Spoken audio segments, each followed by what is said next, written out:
Hi there. We are going to do lesson 66 now. My happiness and my function are one. You have surely noticed an emphasis throughout our recent lessons on the connection between fulfilling your function and achieving happiness. This is because you do not really see the connection. Yet, there is more than just a connection between them. They are the same.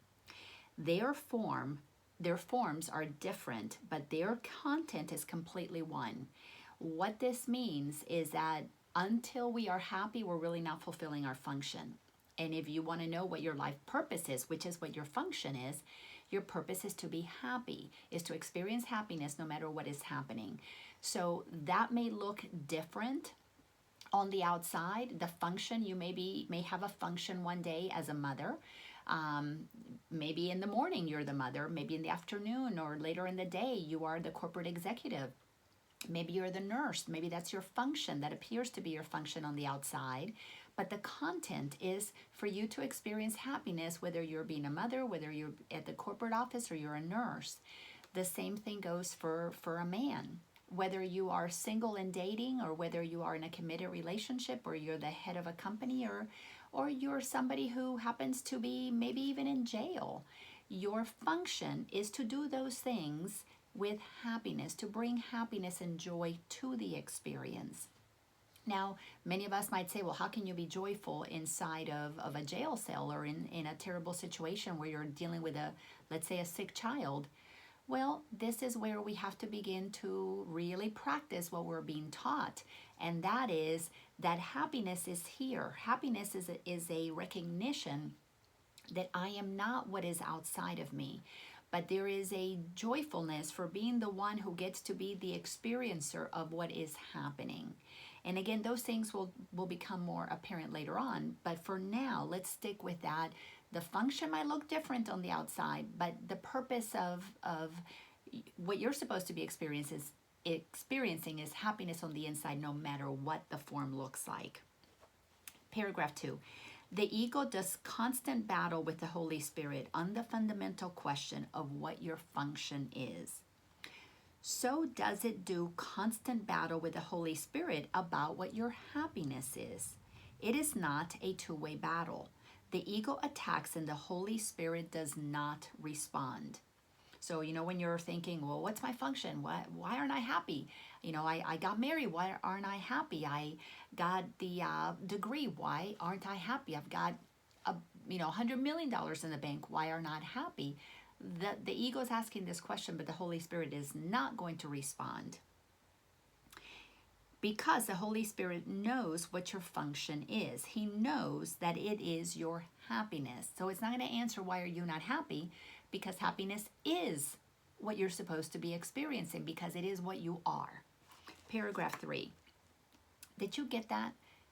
Happiness is what you are.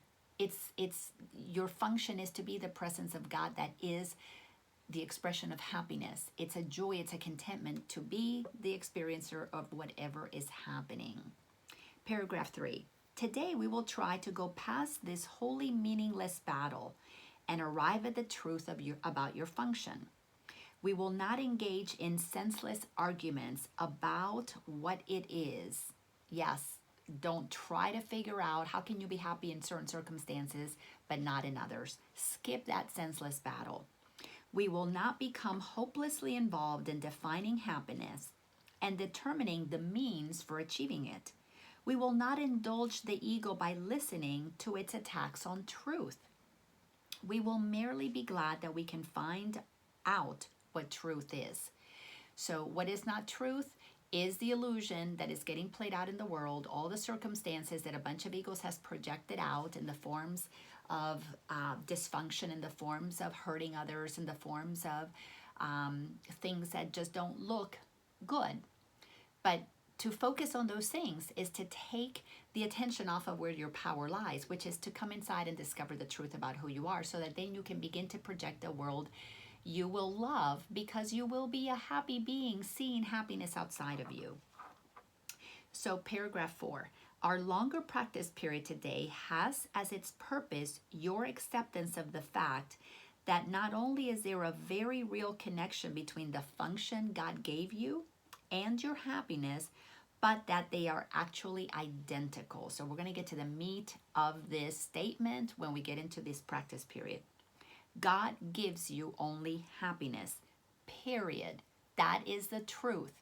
God gave each one of us happiness as our state of beingness. So sentence number 3, paragraph 4, therefore the function he gave you must be happiness, even if it appears to be different.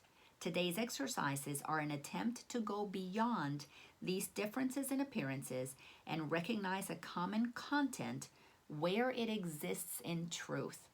So anybody who's using the car accident or the baby waking up in the middle of the night or the broken marriage or getting fired from a job or somebody breaking into your home or the war in the Middle East, if you're using any of those things to justify why you're not happy, you are missing the point. And therefore, your ego is engaged in trying to battle and prove your unhappiness, which will never lead you to find the truth about your happiness. So this is why you have to pick. Are we going to look for the truth, or are we going to sit and justify what is not true? Clearly, Jesus is not into playing with you and justifying what is not true. Paragraph 5, begin the 10 to 15 minute practice period today by reviewing these thoughts. God gives me only happiness. He has given my function to me. Therefore, my function must be happiness. Sentence 5, try to see the logic in this sequence, even if you do not yet accept the conclusion. If it is only if the first 2 thoughts are wrong that the conclusion could be false. So if it was not true that God gave you happiness, then it would not be true that he gave you that as your function. Let us then think about the premises for a while as we are practicing. The first premise is that God gives you only happiness. That is all God gives us. There is only a flow of happiness. This could be false, of course, but in order to be false, it is necessary to define God as something he is not. If you're going to justify your unhappiness, you now have entered the only problem that we have here, which is you deciding that you know better than God. So Jesus is telling us what God has decided, but if you decide that your unhappiness is real, you are deciding you are God in that moment, but you are a God that is incorrect. So this is where the ego has entered into arrogance, thinks that you are God because you're pointing at the evidence of what is not true. So let me repeat this again.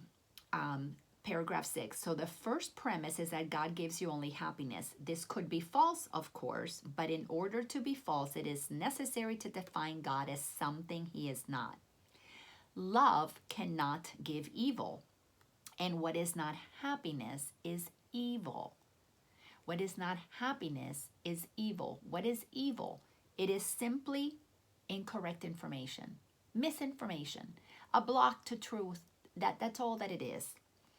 Sentence 4, God cannot give what he does not have, and he cannot have what he is not. If God is love, he cannot have unhappiness. Those two would not go together. So therefore, it is imperative that we understand what God is. God is love. So if God creates us as itself, then our function is to be happy that we are the presence of love no matter what is happening. Unless God gives you only happiness, then God must be evil.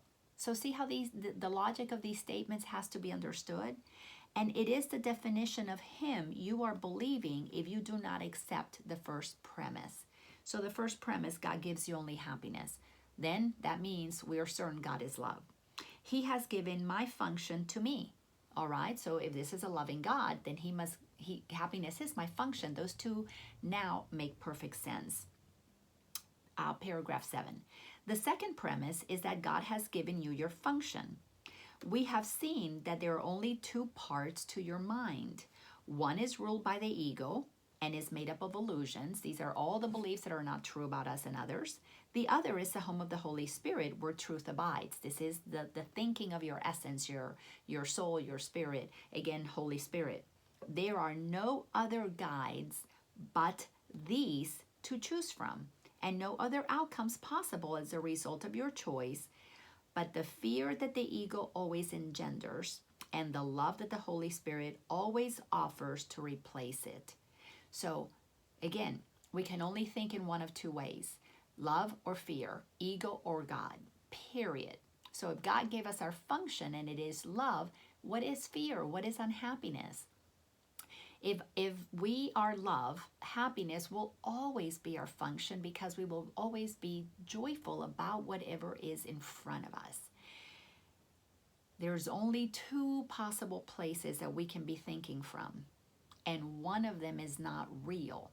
So that leaves only the Holy Spirit's perspective as real.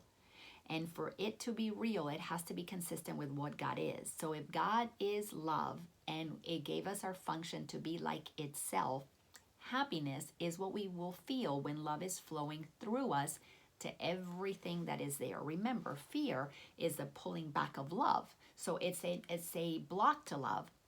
There is no such thing as a block in the universe to love except for a thought that thinks I should pull it back.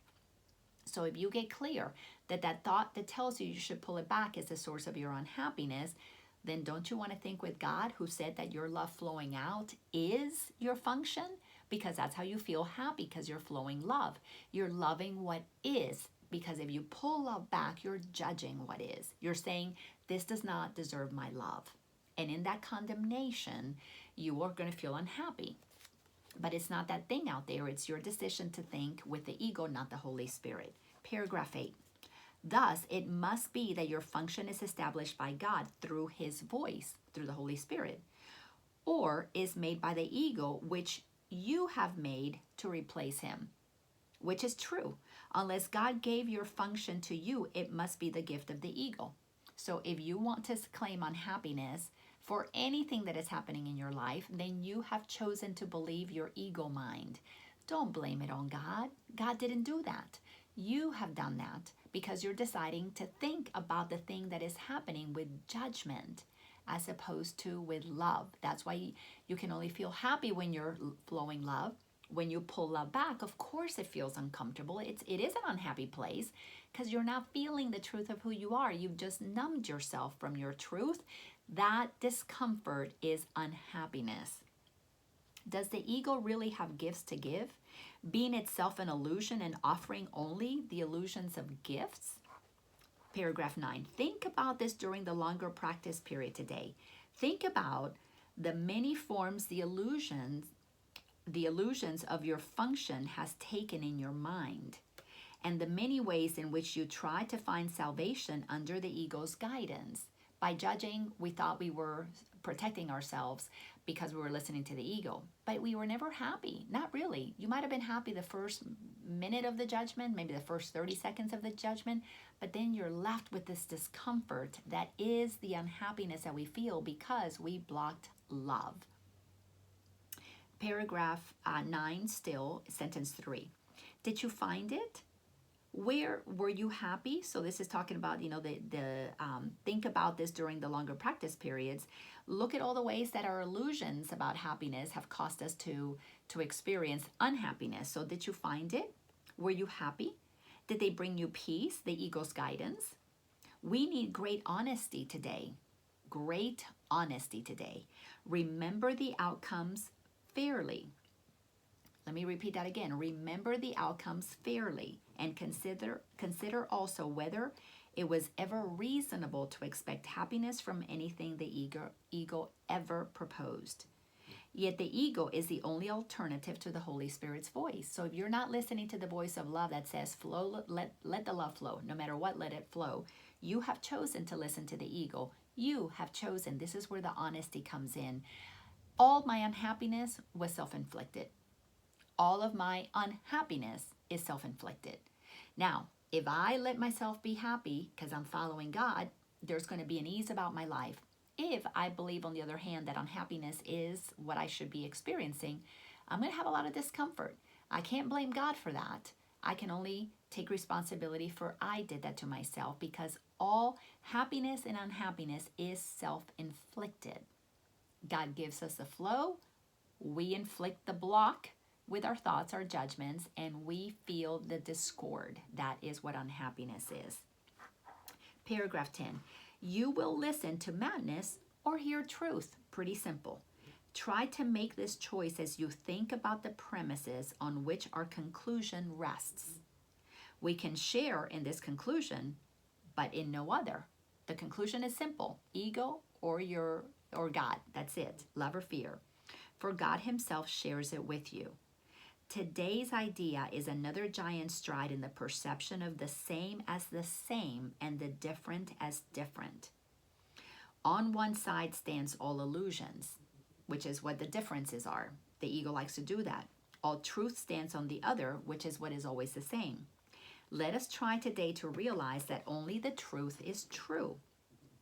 Paragraph 11. In the shorter practice periods, which would be most helpful today, if undertaken twice an hour, this form of the application is suggested. Yes, we're being asked to do this twice an hour. But for what purpose? So that you can reclaim your function, your happiness. My happiness and function are one because God has given me both. My function and happiness are one because God has given me both. That is so easy to do. Twice an hour, remind yourself of the truth here. Sentence number 3. It will not take more than a minute and probably less to repeat these words slowly and think about them a little while as you say them. My happiness and function are one because God has given me both. See, my ego tried to slip that one in there, but I saw it. No way would I let the ego talk me into believing that unhappiness is my function. My happiness and function are one because God has given me both. Thanks a bunch, and I'll see you in the next lesson.